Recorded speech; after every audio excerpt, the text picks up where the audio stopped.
Quien como Dios, un cordial saludo para cada uno de ustedes. Los invito a que hagamos la lección divina juntos y pidamos al Espíritu Santo para que nos guíe, para que nos diga cuál es el mensaje de revelación que nos tiene el Señor para el día de hoy.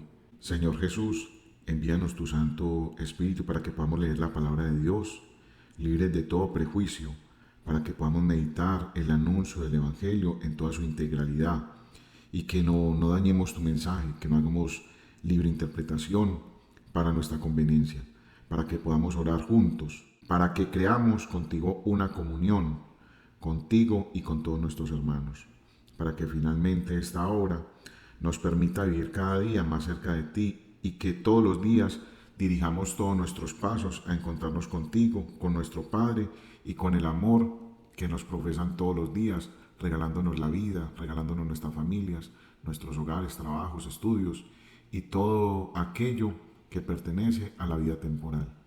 En este pasaje del Evangelio, en los últimos momentos, nos habla de las enseñanzas públicas de Jesús, iniciadas ya con el Sermón de la Montaña. Jesús se encuentra en estos momentos en Jerusalén, se está acercando el momento de su prendimiento. Está teniendo duras controversias con diferentes divergencias de categorías de personas, como lo son los sacerdotes, los ancianos, los herodianos, los escribas y los fariseos.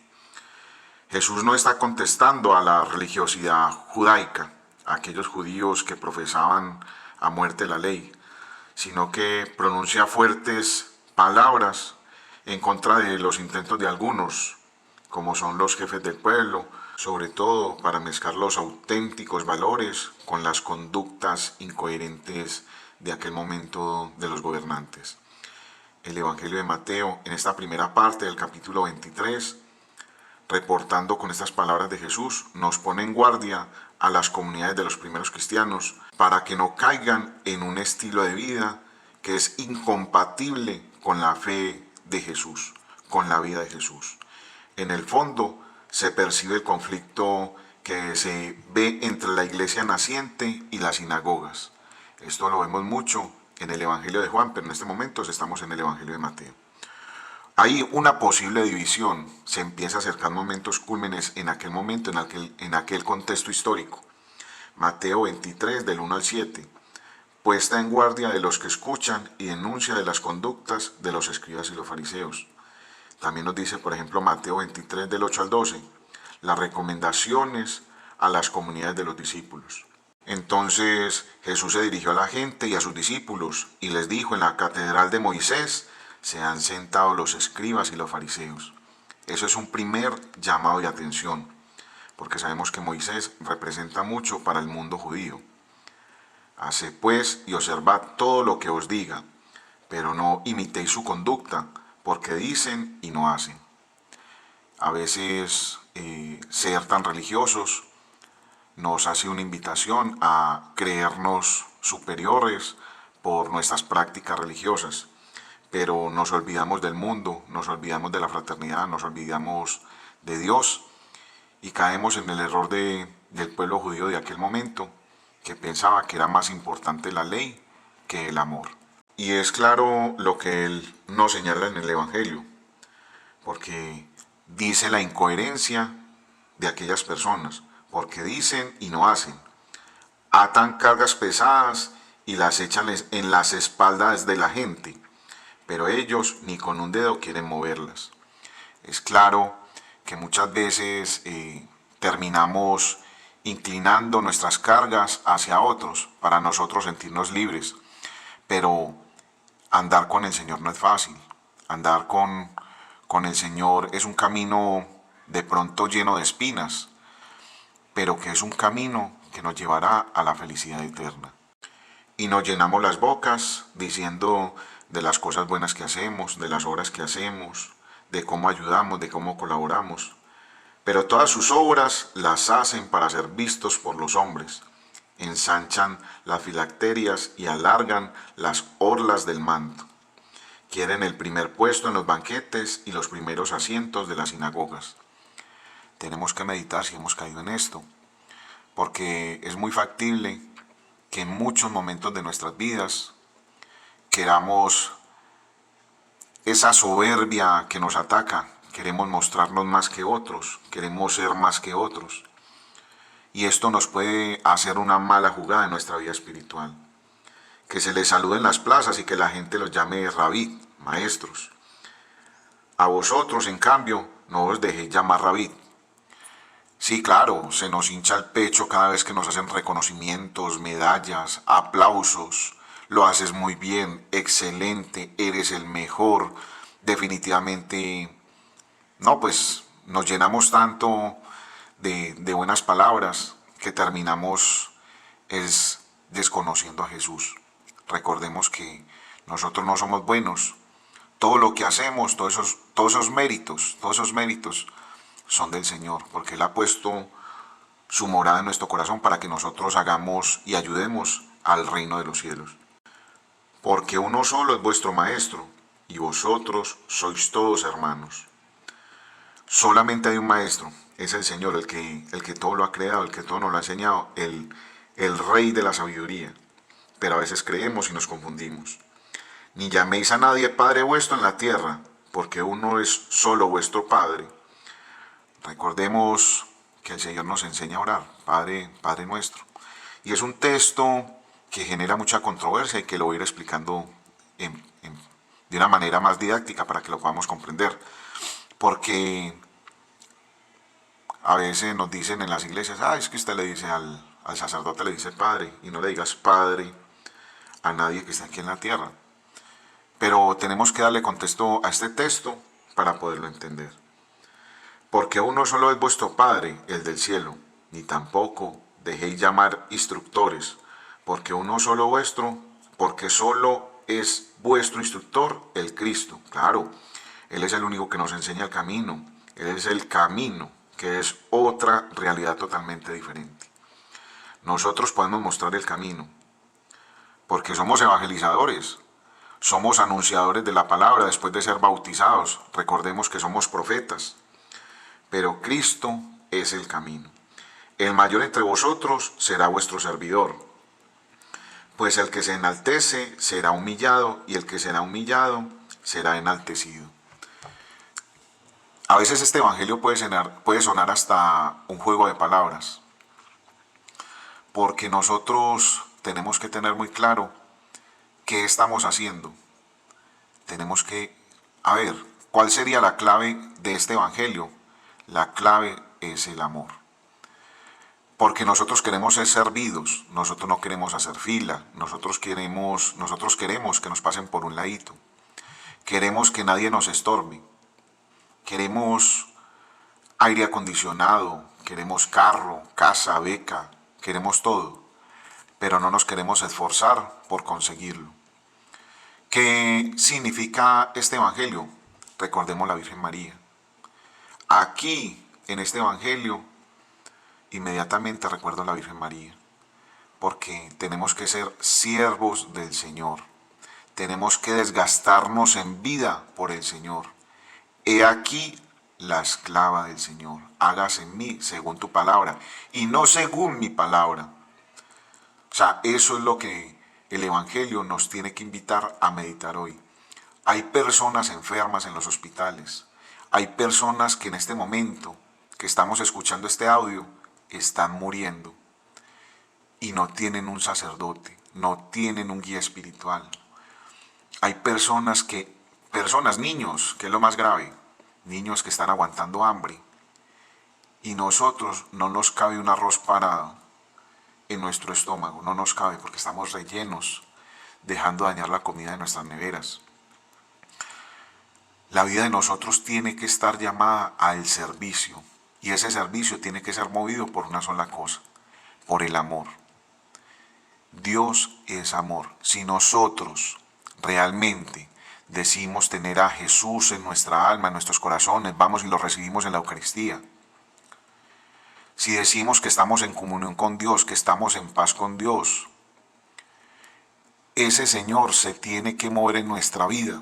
Él tiene que mover nuestra alma para que cada uno de nosotros nos hagamos servidores del reino de Dios. Vamos a buscar a los más pobres, vamos a buscar los para el mundo miserables, a los habitantes de calle. Vamos a buscar a los niños huérfanos, a las viudas. Vamos a buscar a aquellas personas que hasta en las redes sociales, están perdiendo su alma y están esperando que un hijo de Dios, aquel que dice ser llamado hijo de Dios por el bautismo, les lleve el pan vivo para que estas personas puedan estar en comunión con Dios a través de la iglesia, para que vayan y vivan una Eucaristía, para que vivan un retiro, vivan un proceso de conversión, para que estas personas puedan encontrarse con el amor de Dios y que a pesar de las dificultades, a pesar de las vicisitudes que vivimos en este mundo, podamos decir, Señor, tengo una dificultad, tengo un dolor, tengo una enfermedad, tengo una necesidad impresionante. Pero Señor, tú lo has querido así para que pueda glorificarte, Señor, porque es que el fin mío no está en esta tierra. El fin mío está en encontrarme contigo, Señor, el día en el cual tú decidas venir por todos nosotros. Este evangelio lo tenemos que entrar en contexto, porque podemos hacernos esta pregunta. ¿A quién estaban dirigidas las palabras de Jesús? ¿Quiénes son los interlocutores del evangelista Mateo? ¿Pueden convivir en observancia e hipocresía? ¿Cuál es la novedad del evangelio de Jesús? ¿Cuál es la intencionalidad de Mateo a la hora de escribirnos este evangelio? ¿Será que quería que recordáramos que a veces vivimos muy cómodos, como él en algún momento siendo fariseo, en el cual estaba lleno de dinero, de riquezas, y decir, siendo fariseo, que era un gran hombre, que era un hombre muy respetable, pero que el pueblo no los quería? De pronto en nuestra comodidad de nuestras casas, en la comodidad de nuestros negocios, trabajos, pretendemos decir, sí, somos muy buenos. ¿Por qué? Porque yo no robo, no mato, no le hago daño a nadie. Pero quizás el mayor daño que hacemos es olvidarnos de nuestros hermanos, justamente los pobres, los olvidados, los más necesitados. Estas palabras de Jesús se encuentran presentes porque son palabras muy duras y muy polémicas. Intentemos meditar con relación al primer discurso de Jesús, aquel discurso que él hizo en la montaña, según la redacción de Mateo. Esas palabras se convierten en un parangón entre la idea de la vida del discípulo de Cristo y las conductas que no corresponden a éste. Son evidentes aquellos que todavía están bajo la ley. Diría pues Pablo, recordemos que Pablo era un fuerte crítico de aquellos que vivían en la ley judía. El discurso está dirigido a las gentes y en particular a los discípulos, no a los escribas y fariseos, al menos en esta primera parte de este capítulo. Tranquilamente pudiéramos pensar, sí, ese evangelio es para otra persona. Yo conozco a alguien que es muy soberbio. Yo conozco una persona que se cree la persona más espiritual del mundo. Y no te confundas, este mensaje es para cada uno de nosotros. Nos está jalando las orejas. Muchos pudieran pensar que este evangelio era para los escribas y fariseos, y resulta que ahí estaban presentes los discípulos. Pues hay también muchos escribas, no lejos del reino de los cielos, del reino de Dios, Mateo 12:34. Y hay muchos también que dicen y no hacen. Cuando yo tenga dinero, yo le ayudaré a mi mamá. Cuando yo tenga dinero, le ayudaré a los pobres. Cuando yo tenga. Mejor dicho, condicionamos la misericordia de Dios. La referencia a las enseñanzas de los escribas que están sentados en la catedral de Moisés era real en las sinagogas, pero tienen también una connotación simbólica, porque se convirtió en un signo de poder. Aquel que pertenecía a las sinagogas demostraba que tenía poder. Así Jesús enseñaba estando sentado en la tierra, Mateo 5:1.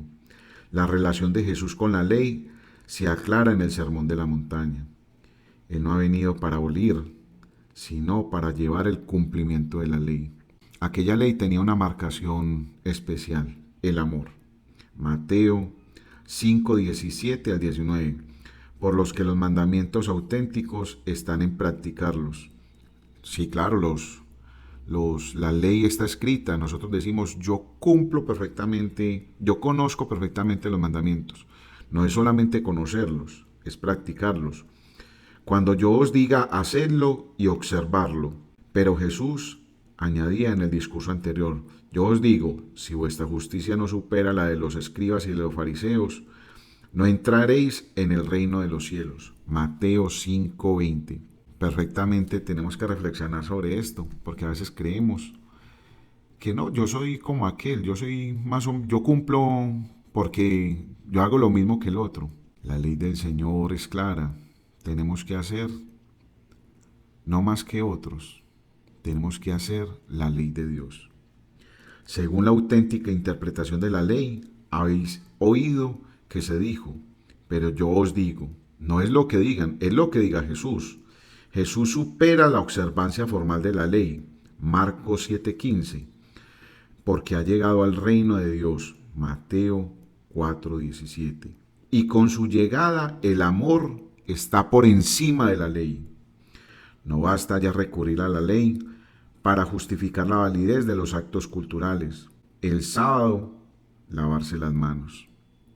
A veces creemos que es primero la ley humana, lo que nos imponga la ley humana, y si aquella ley no está en concordancia con la ley de Dios, es una ley que no nos llevará a ningún lado. La ley puede decir hoy que permite el aborto, que permite la eutanasia, y quedarnos tranquilos porque la ley lo permite, pero una cosa es lo que dice la ley de los hombres y otra cosa es decir lo que dice la ley de Dios. Ni para imponer cargas pesadas a los otros.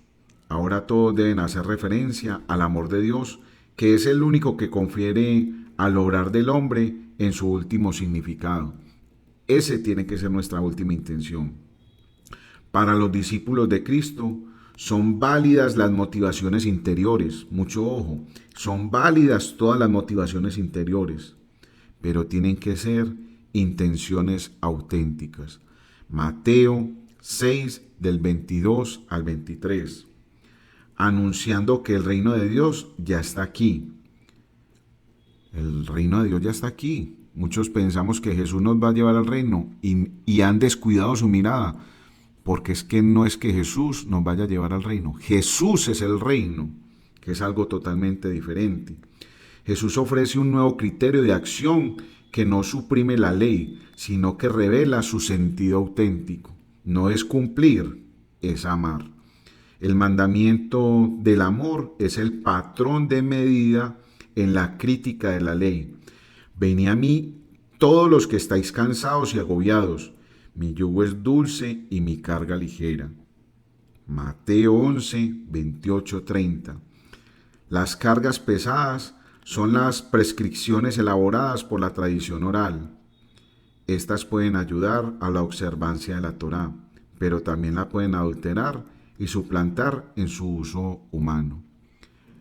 ¿Qué quiere decir estas palabras, estas cortas palabras? Que muchas veces podemos dañar la palabra de Dios escrita, la palabra de Dios, la tradición de Dios, la tradición oral, la sagrada tradición, para utilizarlo a una conveniencia, como lo han hecho muchos grupos en diferentes países, diciendo que promueven una guerra santa. Dios no quiere la guerra. O a veces decir que le roban a unos para darles a otros, porque así creen que dice el Señor. La palabra de Dios es clara y hay que saberla interpretar. El respeto, el amor, el perdón, la fraternidad, no tiene nada que ver con lo que muchos grupos e ideologías pretenden. Y ahora quiero que pongamos la lupa en estas palabras. La religiosidad puede ser motivo de exhibicionismo. Sí que son fuertes esas palabras, contrario a cuanto ha enseñado en el discurso de la montaña. Guardaos de realizar vuestras buenas obras delante de los hombres. Mateo 6:1. La limosna, Mateo 6:3. La oración, Mateo 6:5. El ayuno, Mateo 6:16. Que eran las obras buenas más frecuentes para un judío. deben ser hechas en secreto. Todas las obras buenas deben ser hechas en secreto. Jesús hacía un milagro, siempre pedía que no se lo contaran a nadie. Por el discipulado de Cristo, porque tiene como única motivación la adoración de Dios. Lo más importante para el discípulo no es el beneplácito social o el respeto humano, ni los títulos ni los honores que te llamen rabí, sino de ser pobres en el espíritu. Mateo 5:3. Porque todo, si está puesto en las manos de Dios, no tiene nada para sí. Todo lo que hacemos, los rosarios que hacemos, nuestras oraciones se las entregamos a la Santísima Virgen María, todos esos méritos se los entregamos a Dios, no por mérito propio, porque Él sabe y conoce nuestros corazones. Allí, en nuestro corazón, en Dios, tiene que estar puesto nuestro propio tesoro. Mateo 6:21. Nuestro tesoro tiene que estar allí en el cielo. Esto conlleva persecuciones, claro que sí. Mateo 5, del 10 al 11. Más que aplausos y alabanzas. Mateo 23, del 6 al 7. Aquel que va por el camino de Dios tiene que ser alguien de controversia. Es alguien que genera de pronto malestar en muchas personas, pero es aquella persona que defiende la palabra de Dios.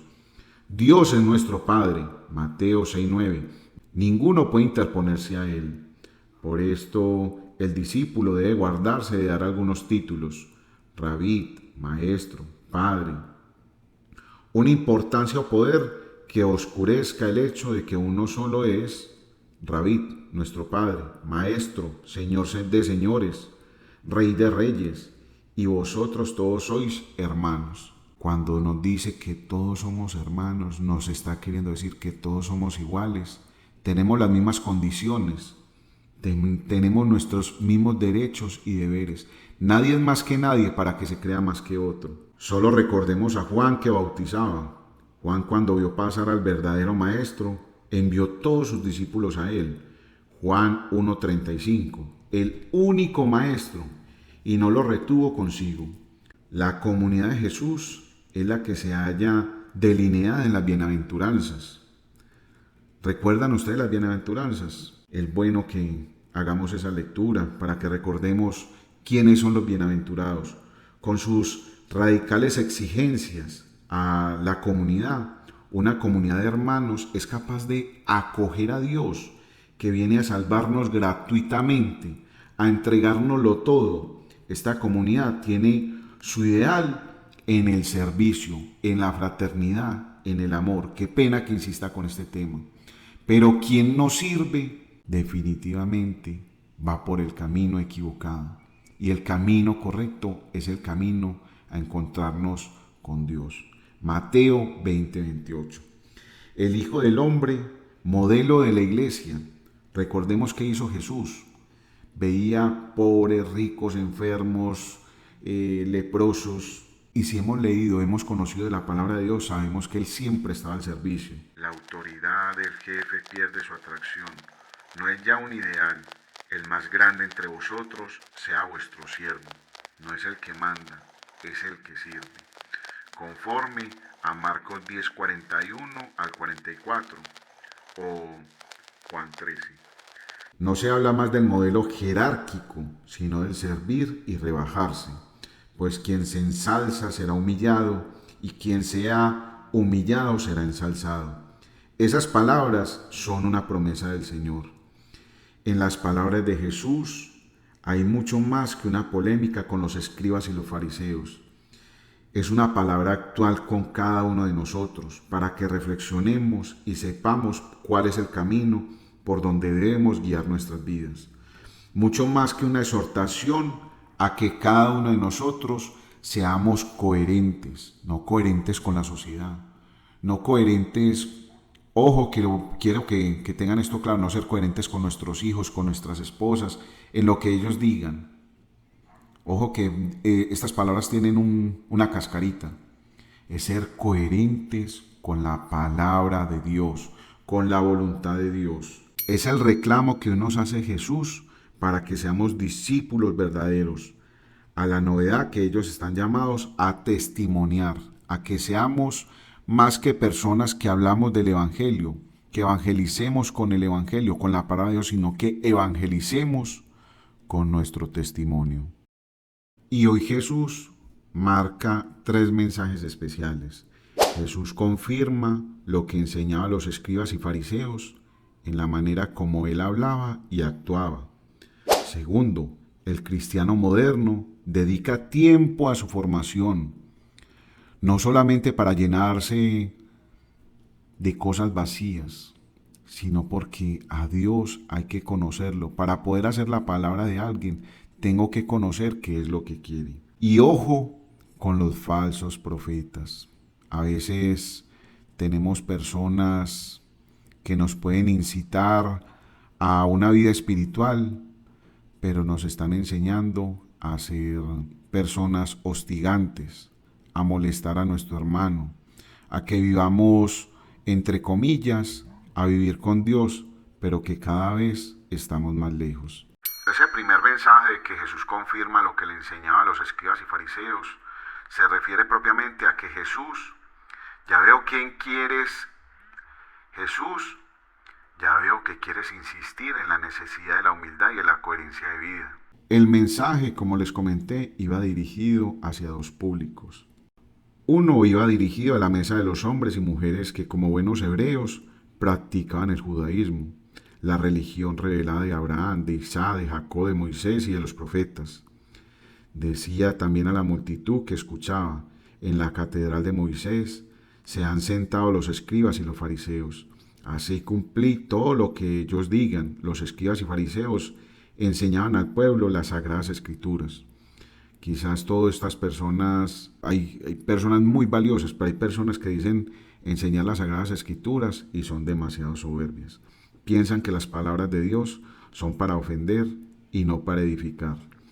Las consideraban santas, inspiradas por Dios, y era un camino seguro para conocer su voluntad. Muchos se alegraban por aquellas enseñanzas, pero lamentablemente muchos condujeron a Jesús hacia su muerte. Tú siempre afirmas la verdad, sin la menor variación. Él es el camino, la verdad, no las verdades, y es la vida. Y a veces muchas personas, en un mal criterio, dicen: si eso lo dijo tal persona, está bien y yo lo cumplo, porque yo hago lo que él dice y él le tendrá que dar cuentas a Dios. Oiga, lamentablemente le informo que es que las cuentas se las tenemos que dar cada uno y somos responsables de acolitar a esas personas que no van conformes a la voluntad de Dios. Por eso no dudas en recomendar la obediencia a los escribas y fariseos, aunque su conducta no siempre fuera ejemplar. Sus enseñanzas contenían la revelación divina sin mezclar error, porque ellos no se equivocaban. Ya hay muchas personas que dicen que no se equivocan. Ojo, el único que no se equivoca es Dios. Estamos cometiendo un pecado grave. Esto me hace ver que es falsa esa idea corriente de que consideraban enemigos a los fariseos y rabinos de tu tiempo. Ya dijiste que no habías venido a destruir la Torá ni los profetas, sino todo lo contrario, a cumplir las promesas divinas anunciadas en estos libros santos, que como buen israelita fiel amabas y citabas constantemente los textos inspirados que se leían todos los sábados en las sinagogas. Por eso dijo San Pablo que los cristianos no hebreos somos una rama injertada en el olivo del pueblo judío. No era solamente destruir a los escribas y fariseos, recordemos que son hijos de Dios. Es edificar el reino de los cielos en cada uno de ellos.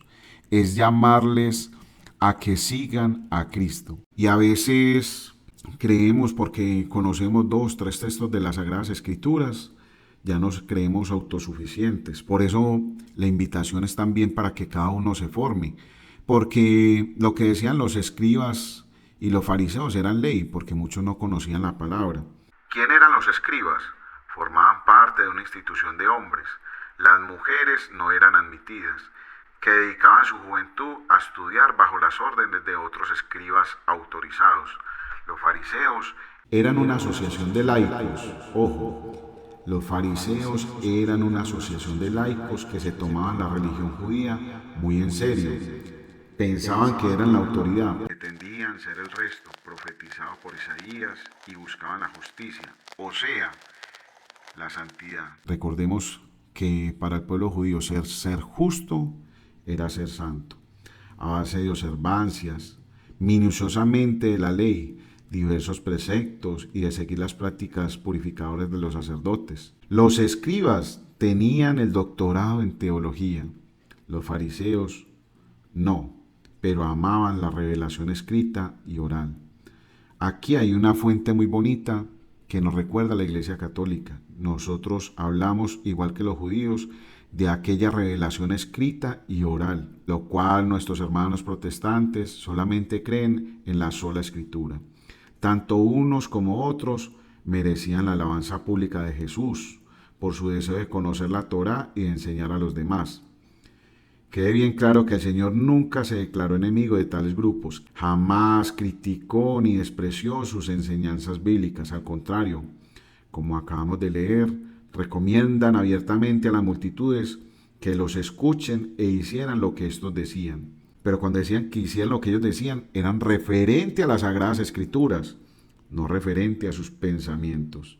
Por eso, ese llamado a la formación de cada uno de nosotros. También en nuestros tiempos quiere el Señor que los cristianos dediquemos tiempo, dinero y sacrificio para conocer la doctrina cristiana en profundidad, incluida la revelación previa a la llegada del Mesías. Porque a veces solamente leemos el Nuevo Testamento y así suene muy duro, despreciamos el Antiguo Testamento.